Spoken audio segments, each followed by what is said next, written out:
Hey, what's up guys? This is Trainer Kyle coming at you this afternoon. I'm about to get involved with a little cardio session, so I'm waiting on my caffeine and my synephrine and my beta-alanine to kick in.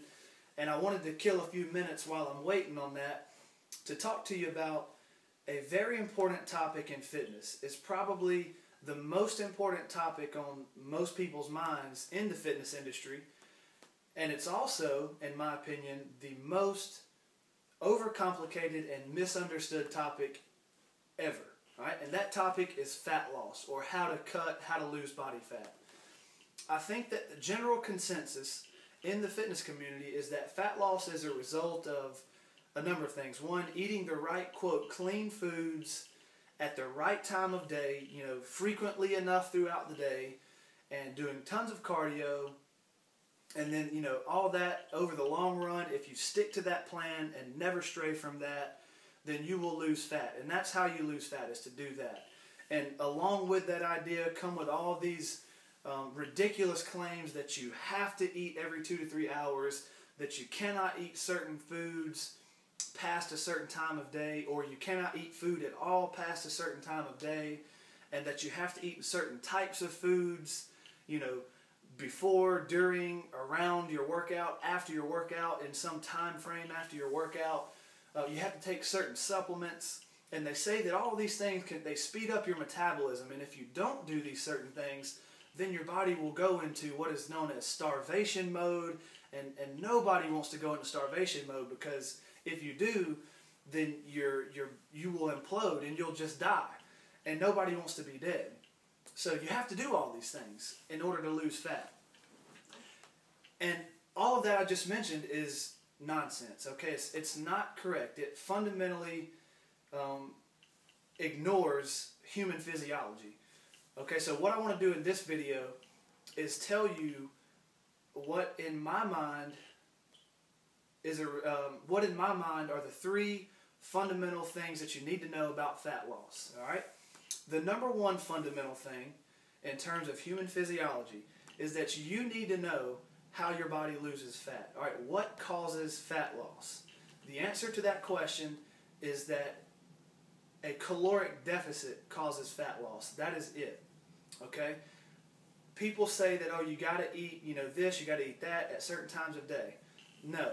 If you want to lose fat, the only thing that you should concern yourself with is maintaining a caloric deficit. I'm just going to use myself as an example. Let's assume that I need to eat 2,000 calories per day to maintain a body weight. Let's just say 200 pounds.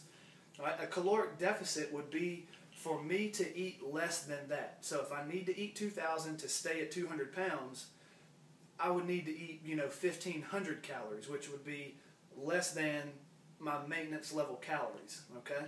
That's a caloric deficit, eating less than you need to. And everybody's need to, or their maintenance level calories, is different. So every individual has a different maintenance level caloric intake. And you need to know that for yourself. All right? You need to know what your maintenance level is so that you can ensure that you're eating less than that. All right? There's a really good video put out by Brandon over at Campbell Fitness. He talks about how to determine your maintenance level caloric intake, how to establish what you should be eating, right? And outside of caloric intake, what you really should focus on is the macronutrient intake. In other words, the number of grams of proteins, fats, and carbs that you eat every day. Because 2,000 calories of Pop-Tarts is not the same thing as 2,000 calories of whey protein or chicken breast. So there are certain macronutrients that you need in sufficient quantities every day to ensure healthy body functions, particularly protein and fat. You need protein and fat every single day to ensure that you are functioning properly as a living human being. You cannot ignore those 2. Carbohydrates you can do without. You can never eat carbohydrates and function just fine. All right, so what I'll do is, to save time in this video, I'll link you to Brandon's video in the description box. It's called How to Cut, How to Determine Macros for Dieting. He's going to go through the steps to show you how to see how many calories do I need to eat, how many grams of protein, fats, carbs, etc. I'll link you to that down there. Go check that out. That's extremely important. All right? All right, so that's the number one thing. making sure that you're in a caloric deficit. All right. The number 2 thing, I guess you'd have to look at your anaerobic activity, which would be your weightlifting. I think that a lot of people ignore weightlifting when they're trying to lose body fat. I think there are there's sort of a sub goal. All right, you have your primary goal, which is losing body fat, and then your secondary goal would be to, while losing body fat, I want to preserve as much lean tissue as possible. Okay, and if you only were concerned with losing body fat, you could just fast. You could essentially eat nothing ever, and you would lose fat very effectively. But at the same time, you would also lose muscle very effectively. So your second goal should be obviously to preserve some muscle. And you need to lift weights to do that. And I'm not picking on girls, I'm not trying to stereotype, but females have this fear of lifting weights. They say, I want to be toned and I want to look good and I want to be sexy, but they don't want to lift weights. And then they do all these extreme diets and extreme amounts of cardio, and they end up what we call in the fitness community skinny fat, which is by nobody's definition sexy. Okay, so you need to lift weights to preserve lean tissue, and also the more muscle mass you have on your body, the higher your metabolism is. So if you're talking about I want to, burn fat effectively, if you have 3 or 4 more pounds of muscle, you're going to burn fat better just being alive, because muscle tissue is metabolically active. It takes energy to preserve muscle tissue. Fat is not metabolically active to any significant extent. Okay, so you need muscle on your body. You will not be sexy without muscle. You'll be skinny fat, and like I said, it's not good. Okay, and finally, third would be your aerobic activity, or cardio essentially. And I think cardio, the role of cardio in fat loss is misunderstood as well.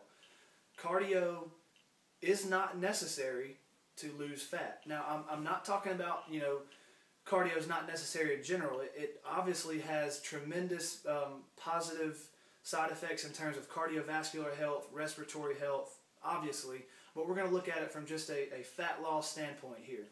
And you can lose fat extremely effectively with never doing cardio ever. Okay, let's look at it here. I'm going to explain this. Let's say if I have to eat 2,000 calories per day to maintain body weight, all right, one option would be to eat 2,000 calories, and I'm saying that's my maintenance level, so obviously to lose fat I'd have to eat less, so I would eat 2,000 calories and then go to the gym and burn 500 calories on the treadmill. That would put me at 1,500 calories on that day, because I ate 2,000 and then burned 500, which leaves me at 1,500. All right?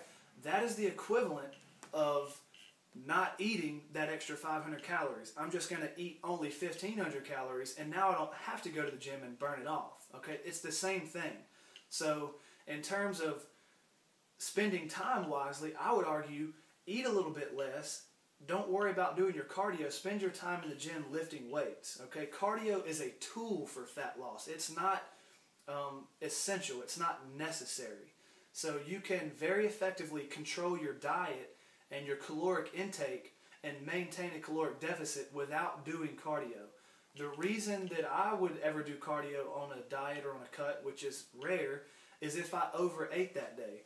If I said that, okay, I need to, have about 1,500 calories a day, and I said, well, crap, I overate, I'm at about 2,000, well, then I would need to go do cardio to burn that 500 calories off to keep me at 1,500 for the day. But if you can control how much you eat, you don't need to do cardio. You can maintain a caloric deficit without ever doing cardio. Just eat less. Okay, it's that simple. So those are the 3 big things. Again, the first and most important, it's basic human physiology, caloric deficit. All right, you need to ensure that everything you eat every day it totals less than what you need to maintain a body weight. The federal government makes that very easy because they have labels on everything that tells you the caloric content, the protein content, fat content, carbohydrate content. They tell you that on the label. So it's very easy to keep track of every day. And also, if you're looking at something like bananas, chicken, any kind of food that is not packaged and has labels, you can just Google it. If you need to Google the carbohydrates in a banana, the protein in chicken. You can Google that and find all that information. It's readily available on the internet. All right, so that's your number one thing, caloric deficit. Number two, again, would be your anaerobic activity, your weightlifting. It's essential for preserving lean muscle tissue so that you can be toned, and it's essential for obviously increasing your metabolism. You know, you want to have a high metabolism. Lifting weights, preserving that lean tissue keeps that metabolism higher. And then finally, use cardio as a tool to lose weight. All right, cardio is not the end all, be all authority of are you losing weight or not. It's just a tool that can be helpful if you need it. All right, so I hope that helps. I hope that makes sense. This is the 10th time I've tried to record this video. I'm talking fast. Sorry. If you liked it, please like the video down at the bottom. Please subscribe to me at the top. Check out Brandon's videos over at Campbell Fitness. Again, I'm going to link that video down there. Please follow me on Twitter. It's @TrainerKyle. Ask me anything you need to know. I'll be glad to help you guys out. Until next time, I will see you guys later.